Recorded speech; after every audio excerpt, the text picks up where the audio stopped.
గౌరవనీయులు సిద్దిపేట ఎమ్మెల్యే మాజీ మంత్రివర్యులు హరీష్ గారు, దుబ్బాక ఎమ్మెల్యే మన ప్రభాకర్ రెడ్డి గారు, నర్సాపూర్ ఎమ్మెల్యే సునీత గారు, మెదక్ మాజీ ఎమ్మెల్యే పద్మా దేవేందర్ రెడ్డి గారు,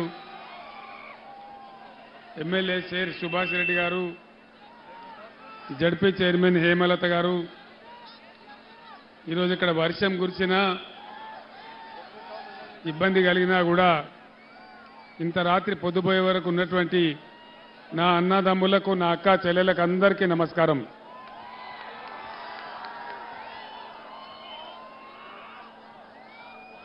ఇప్పుడు జరిగే ఈ పార్లమెంట్ ఎలక్షన్లలో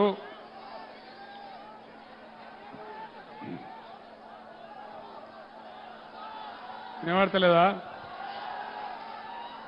ఇప్పుడు వినబడతా చూడిగా. మీరందరూ కూడా దయచేసి ఈ చైతన్యవంతమైన మెదక్ నియోజకవర్గంలో మంచి తీర్పు ఇవ్వాలని చెప్పి నేను కోరుతా ఉన్నా. 5 నెలల క్రితం తెలంగాణ ఎట్లా ఉండే, ఈ 5 నెలల్లోనే ఎంత ఆగమాగం అవుతా ఉంది మీరందరూ గమనిస్తూ ఉన్నారు. కాంగ్రెస్ పార్టీ 6 గ్యారంటీలని అరచేతిలో వైకుంఠం చూపించి యావత్తు తెలంగాణ ప్రజానీకాన్ని దగా చేసింది, మోసం చేసింది. మీ అందరికీ కూడా తెలుసా విషయం. అనేక మాటలు చెప్పినారు, వాళ్ళ నోటికి మొక్కాలే, ఇష్టం వచ్చిన వాగ్దానాలు చేసినారు. వాళ్ళు ఇచ్చిన వాగ్దానం ఏది నెరవేరలే, ఒకటి కూడా సరిగ్గా అమలు కాలే. ఒకటే ఒక ఉచిత బస్సు అనేది పెట్టినారు, దాంతో మహిళలు కొట్టుకొని సస్తా ఉన్నారు. ఆటో రిక్షా కార్మికులేమో రోడ్డున పడి ఆత్మహత్యలు చేసుకుంటా ఉన్నారు. వాళ్ళు చెయ్యలే. నేను ఒక మాట మీ అందరిని అడుగుతాను, రైతు బంధు అందరికీ వచ్చిందా? వినబడతలేదు, రాలేదా? నిన్న మొన్న వేస్తామని మాట్లాడిండు, 9 తారీఖు అన్నారు. మళ్ళా ఎలక్షన్ నిబంధనలు పెట్టి మళ్ళా దాన్ని కూడా ముంచే ప్రయత్నం చేస్తూ ఉన్నారు. మహిళలకు 2500 రూపాయలు వచ్చినాయా? రాలేదులే. మెదకోళ్ళకు వచ్చినాయట కదా. ఇక్కడ కాంగ్రెస్ ఎమ్మెల్యేనే కదా మొన్న గెలిచిండు, రాలేదా? మీకు 15,000 కాడికి వచ్చినాయట కదా. అంటే మోసం అయిందా? దగా అయిందా? పాతవి కూడా కనీసం వాళ్ళు అమలు చేసే పరిస్థితులలో లేరు. రైతు బంధు కూడా ఇయ్యలే. నేనన్నాడు 1 లక్ష రూపాయల వరకు రుణమాఫీ చేస్తా అని 30,000 కోట్ల రూపాయలు మీకు రుణమాఫీ చేసినాం. ముఖ్యమంత్రి చెప్పినాడు, మీరు పరిగెత్తండి, మీరు 2 లక్షల రుణం తీసుకోండి. 2 లక్షల రుణం తీసుకుంటే మీకు డిసెంబర్ 9 తారీఖు నాడే మాఫీ చేస్తా అని చెప్పినాడు. 2 లక్షల రుణమాఫీ జరిగిందా? రుణమాఫీ జరిగిందా? జరగలే. మహిళలకు డబ్బులు రాలే, రైతు బంధు రాలే, ఏది కూడా రాలే. ఇట్లా అనేక హామీలు, 420 హామీలు, 6 గ్యారంటీలు, ఎలక్షన్ గెలవంగానే దానికి చట్టబద్ధం చేస్తాం, మీ అందరికి ఇస్తామని చెప్పినారు. అవి చేయలేదు. అవి చేయకపోగా బీఆర్ఎస్ గవర్నమెంట్ ఉన్నప్పుడు ఉన్న స్కీములు కూడా సరి అయిన పద్ధతిలో కనీసం వాటిని కూడా చేయడం లేదు. అన్నిటికంటే ముఖ్యమైన విషయం మెదక్లో నేను మీ అందరికి మనవి చేసేది, ముఖ్యమంత్రి జిల్లాలు తీసేస్తా అని చెప్తా ఉన్నాడు. దానిలో మెదక్ జిల్లా కూడా తీసేస్తా అంటున్నాడు. మెదక్ జిల్లా ఉండన్నా పోవన్నా? ఉండన్నా? మెదక్ జిల్లా ఉండన్నంటే మెదక్ పార్లమెంట్ అభ్యర్థిగా మన వెంకట్రామరెడ్డి గారు గెలవాలి. యుద్ధం చేద్దామా మెదక్ కోసం? ఆనాడు నేను చాలా ప్రేమతోని, నేను కూడా ఈ పాత జిల్లాలో పుట్టినవాడిని కాబట్టి, మెదక్లో ఎప్పటి నుంచో కోరిక ఉంది కాబట్టి మెదక్ జిల్లా కావాలని జిల్లా చేసుకున్నాం. ఇక్కడ మెడికల్ కాలేజీ తెచ్చుకున్నాం, బ్రహ్మాండంగా రామాయంపేట డివిజన్ చేసుకున్నాం. మీరు కోరిన కోరికలన్నీ చేసినాం. మీ మెదక్ వాళ్ళకు బాగా తెలుసు, ఇదే కాంగ్రెస్ రాజ్యంలో, టీడీపీ రాజ్యంలో మొత్తం మన గణపురం ఏ విధంగా నాశనం చేసినారో మీరందరూ కూడా బాధలు అనుభవించినారు. దాదాపు 150 కోట్లు పెట్టి గణపురం ఆనకట్ట మొత్తం బాగా చేసి ఆనకట్ట ఎత్తు పెంచి బ్రహ్మాండంగా దాన్ని మీకు అనేక విధాలుగా అందించినాం. ఆనాడు 100 పడకల ఆసుపత్రి మెదక్ కావాలని చెప్పి తెచ్చిపెట్టినాం. దాని ఇలా ఈ కాంగ్రెస్ ఎమ్మెల్యే కాంగ్రెస్ ప్రభుత్వం 50 పడకలకు కుదిరించినారు. ఏడుపాయల దుర్గాభవాని జాతర బ్రహ్మాండంగా జరగాలని 100 కోట్ల రూపాయలు నేను మంజూరు చేసినాను.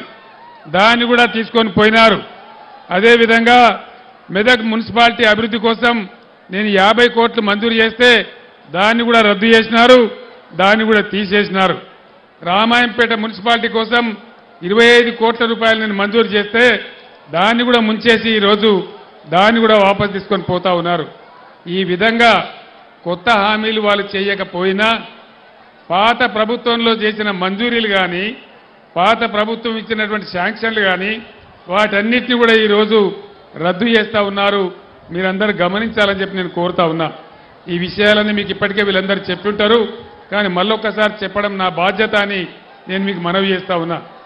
ఇక నరేంద్ర మోడీ బీజేపీ ప్రభుత్వం 10 ఏళ్ల కింద అధికారంలోకి వస్తే ఒక 150 హామీలు ఇచ్చినాడు ఆయన. 150 ఒక్కటన్నా అమలు జరిగిందా?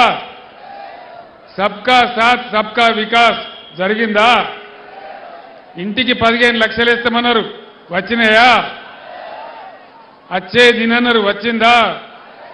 రైతుల ఇన్కమ్ డబల్ చేస్తామన్నారు, జరిగిందా? అంటే ఏమి జరగలే. నరేంద్ర మోడీ బీజేపీ పార్టీ వాటి గ్యాస్ చెప్తారు తప్ప ఏమి చెప్పరు.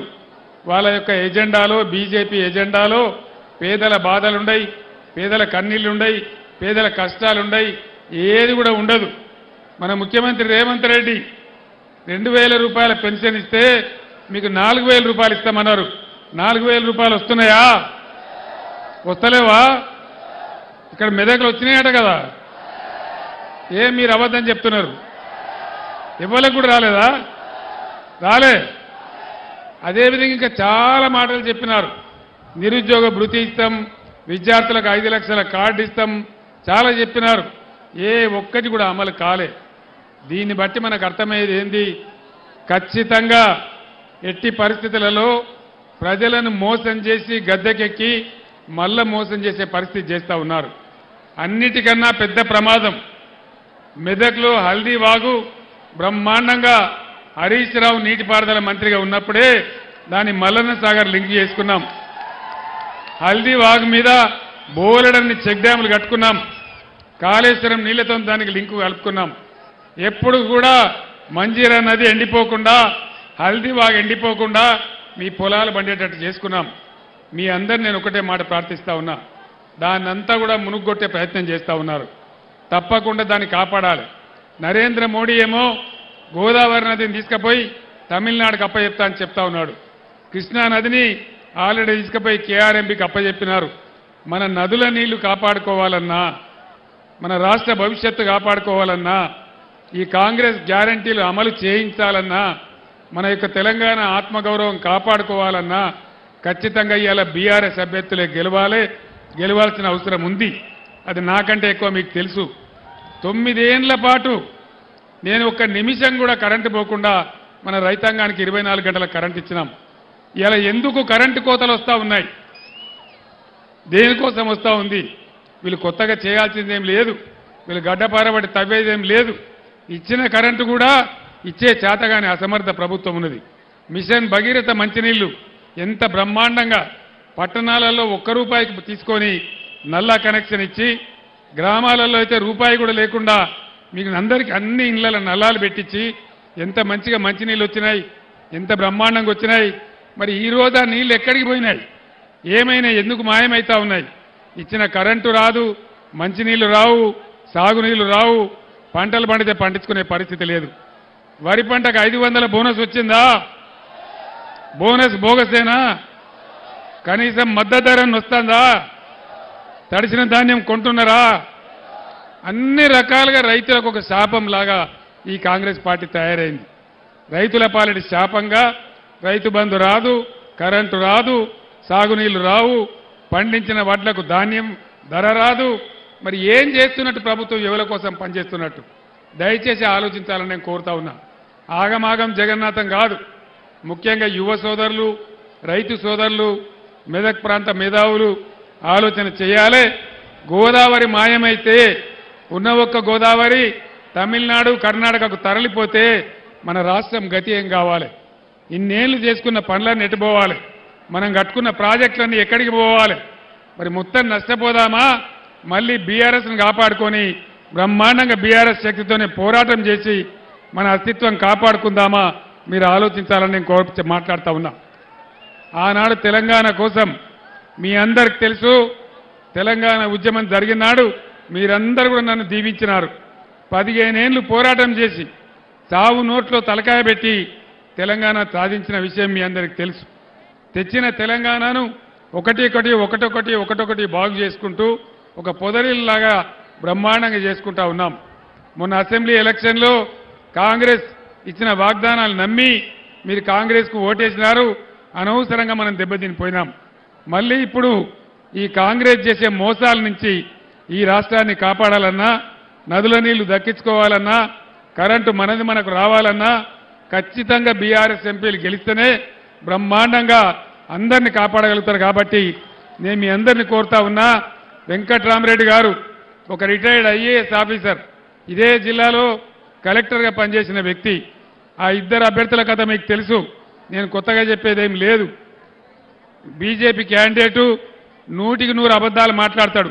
నరేంద్ర మోడీది ఎంత గ్యాసు, రఘునందన్ రాజు కూడా అంతే గ్యాసు, అందులో ఏం అనుమానం లేదు. నిజమే కదా? దుబ్బాకలో ఇదే ప్రభాకర్ రెడ్డి చేతిలో మొన్న దాదాపు 55,000 ఓట్లతోని చిత్తు ఓడిపోయినాడు. నేను ఒక్కటే మాట మిమ్మల్ని అడుగుతున్నా, మెదక్ దుబ్బాకలో అసెంబ్లీకే చెల్లనటువంటి రూపాయి మరి మెదక్ పార్లమెంట్లో చెల్తుందా? దుబ్బాకలో చెల్లని రూపాయి మెదక్లో చెల్తుందా? తుక్కు ఓడగొడితే డిపాజిట్ ఓడగొట్టాలి, బుద్ధి చెప్పాలి. మీరు ఇష్టం వచ్చిన హామీలు ఇచ్చి మోసం చేస్తే ఇక్కడ మేము ఎడ్డోళ్ళం కాదు అని చెప్పి తెలంగాణ మళ్ళొక్కసారి పిడికిలి బిగించి మనం పోరాటానికి దిగాలి. మీ అందరు నేను కోరేది, నేను ఇదే జిల్లా బిడ్డను, మీకోసం నేను ఎంత పనిచేస్తున్నో మీకు తెలుసు. మెదక్ పట్టణాన్ని, మెదక్ ప్రాంతాన్ని ఏ విధంగా అభివృద్ధి చేసినామో మీకు తెలుసు. గణపురం ఆనకట్ట ఏ విధంగా బాగా చేసినామో మీకు తెలుసు. హల్దీ వాగు మీద ఎన్ని చెక్ డ్యాములు కట్టినామో మీకు తెలుసు. కాబట్టి మీ అందరినీ కూడా నేను ప్రార్థించేది, ఈ ఎన్నికల్లో ఒక విద్యావంతుడు, తెలివితేటలున్నవాడు, ఒక రిటైర్డ్ ఐఏఎస్ ఆఫీసర్, ఆయన డబ్బుల కోసం రాజకీయాల్లోకి రాలే. ఆయనకు ఆల్రెడీ పదవి కూడా ఉంది, ఎమ్మెల్సీగా పనిచేస్తూ ఉన్నాడు. ఇవాళ ఖచ్చితంగా కేసీఆర్ ఎంబడి నేను కూడా ఉండి కేసీఆర్తో పాటుగా ఈ తెలంగాణ అభివృద్ధి చేయాలి, ఈ ప్రజలకు అభివృద్ధి చేయాలి. మెదక్ నాకు బాగా ప్రేమ ఉన్న ప్రాంతం కాబట్టి, ఇక్కడ 3 జిల్లాలలో కలెక్టర్గా పనిచేసిన అనుభవం ఉంది కాబట్టి నేను నా తెలివితేటలు ఉపయోగించి ఈ జిల్లాకు ఉపయోగపడాలి, హరీష్ రావు కూడా అండదండగా ఉండాలి, బ్రహ్మాండంగా ముందుకు తీసుకుపోవాలని వెంకట్రామరెడ్డి గారు వచ్చినారు తప్పితే ఆయన స్వార్థం కోసం కాదు. ఆయన ఒకటే మాట చెప్పినాడు, ఎన్నికల్లో దిగంగానే అందరు వేరే మాట్లాడతారు, కానీ వెంకట్రామరెడ్డి గారు ఒక మాట చెప్పినాడు, 100 కోట్ల రూపాయలతోని ఒక ట్రస్ట్ ఏర్పాటు చేసి పేద విద్యార్థులందరికీ నేను సాయం చేస్తానని చెప్పినాడు. ప్రతి నియోజకవర్గానికి బ్రహ్మాండమైన కళ్యాణ మంటపం కూడా నేను కట్టిస్తానని మాట ఇచ్చినాడు. ఎన్నికలకు ముందు ఏ అభ్యర్థి కూడా ఇటువంటి హామీలు ఇవ్వరు. ఆయనకు ఆల్రెడీ డబ్బుంది, చదువుతున్నాయి, తెలివితేటలున్నాయి, అన్ని రకాల యోగ్యుడు. కాబట్టి నేను వెంకట్రామరెడ్డి గారు నిలబడతాను నన్ను అడగలే, నేనే వెంకట్రామరెడ్డి గారిని అడిగి మెదక్ కోసం మీరు నిలబడాలి, మెదక్ బాగు చేయాలంటే తప్పకుండా మీ మాట దాట సార్, నేను నిలబడతా, పని కూడా చేస్తా అని వచ్చి ఇలా పోటీ చేస్తూ ఉన్నాడు. కాబట్టి దయచేసి మీ అందరినీ కూడా నేను కోరేది, నా మాటను గౌరవించి వెంకట్రామరెడ్డి గారిని పెద్ద మెజార్టీతో గెలిపించాలని మీ అందరినీ కోరుతా ఉన్నా.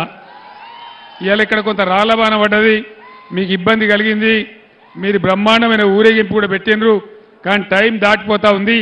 10 గంటల లోపల మనం కార్యక్రమం ముగించాలి. మీరందరూ కూడా ఇంకా ఊళ్ళకి పోవాలి. నేను ఎక్కువ మీ టైం తీసుకోకుండా మీ అందరు కూడా మనవి చేస్తా ఉన్నా, దయచేసి ఎట్టి పరిస్థితులలో వెంకట్రామరెడ్డి గారిని గెలిపించమని నేను కోరుతా ఉన్నా. मेदक पार्लियामेंट हल्के के मुसलमान भाइयों को, बहनों को मैं सलाम करता हूं. आप तमाम लोगों से अदबन गुजारिश करता हूं कि वेंकट राम रेड्डी साहब एक सेक्युलर आदमी है, एक सेक्युलर शख्स है और हमारे साबिका कलेक्टर है, पढ़ा लिखा आदमी है, उनको जरूर जिताइए। मैं एक बात बताता हूं, आज मुकाबला यहां पे मेदक पार्लियामेंट में कांग्रेस तीसरे दर्जे पे है। मुकाबला है बीजेपी और बीआरएस के बीच में। कहीं आप लोग गुमराह होके कांग्रेस को वोट देंगे तो खामखा बीजेपी जीत जाएगा। यहां हर हालत में बीजेपी को पैदा नहीं होने देना है, बीजेपी को जीतने नहीं देना है।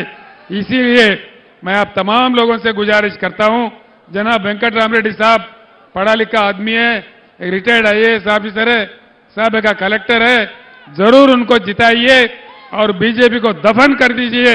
इतना कहते हुए मैं आपसे रुखसत लेता हूं। సోదరులారా, మీరు అలసిపోయినా కూడా రాత్రి అయినా కూడా ఇంత పెద్ద సంఖ్యలో వేచి ఉండి నాకు స్వాగతం చెప్పినందుకు, వెంకటరామరెడ్డి గెలుపుకు మీ పట్టుదల చూపెట్టినందుకు మీ అందరికీ ధన్యవాదాలు తెలియజేస్తూ నేను సెలవు తీసుకుంటా ఉన్నా। జై తెలంగాణ, కారు గుర్తుకే, కారు గుర్తుకే, జై తెలంగాణ। అందరికీ ధన్యవాదాలు।